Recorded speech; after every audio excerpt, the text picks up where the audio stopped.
次將呢個世界巡迴演唱會咧，最後一站擺喺 Melbourne 係真係正確嘅。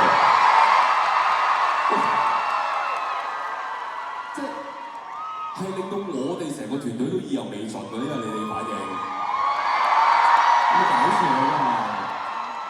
阿賭勝喎，你哋啲歡呼聲係直頭係，真係好勁咯！真係。我就唔見，我係唔捨得，就哇搞錯啦！呢第23場啊！喂，即係我哋意猶未盡，真係唔得。我覺得，喂，下一鋪我哋 round 2真係一定要再嚟 Melbourne。唔嚟唔得啊！嚟啦，Sydney嗰年都要去啦，係嘛？咁就所以咧，係啦。不過即係頭先你嚟就係。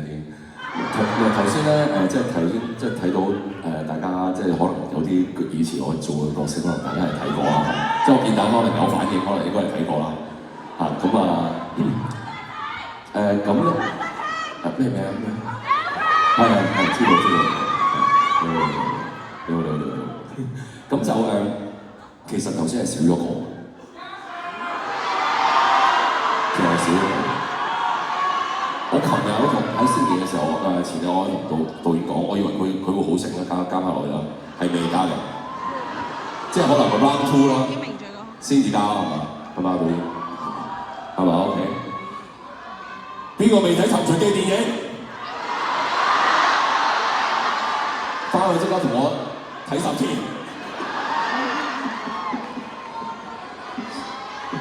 如果唔係，同我拖出去走。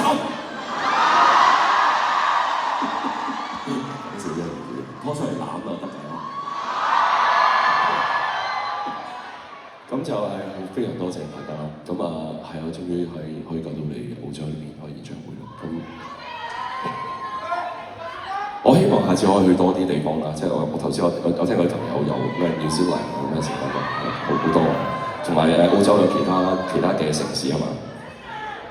咁唔係嘅，即係澳洲你都要分啲場數俾其他國家嘅。即係澳洲，我覺得2場都係 OK 嘅嚇，同埋好方便啫，大家搭乘飛機嚟 Sydney 或者 Melbourne 嘛，我都係搭飛機嚟㗎嘛。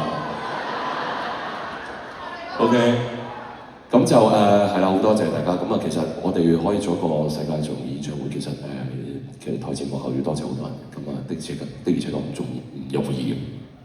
咁以下咧，俾少時間我多謝以下嘅部門。Live Nation 多謝你，仲有天命最高嘅我經紀人公司天高娛樂，同埋我靚仔經紀人 Ronnie 峰 ，OK， 佢喺度，我喺度，冇搞錯，你真係咁交關嘅，經紀人係。哦，係啊。哦咁樣，咁你同工作人員講翻，我哋繼續我哋個流程好唔好？因為我而家要繼續多謝啲 credit 先嘅，係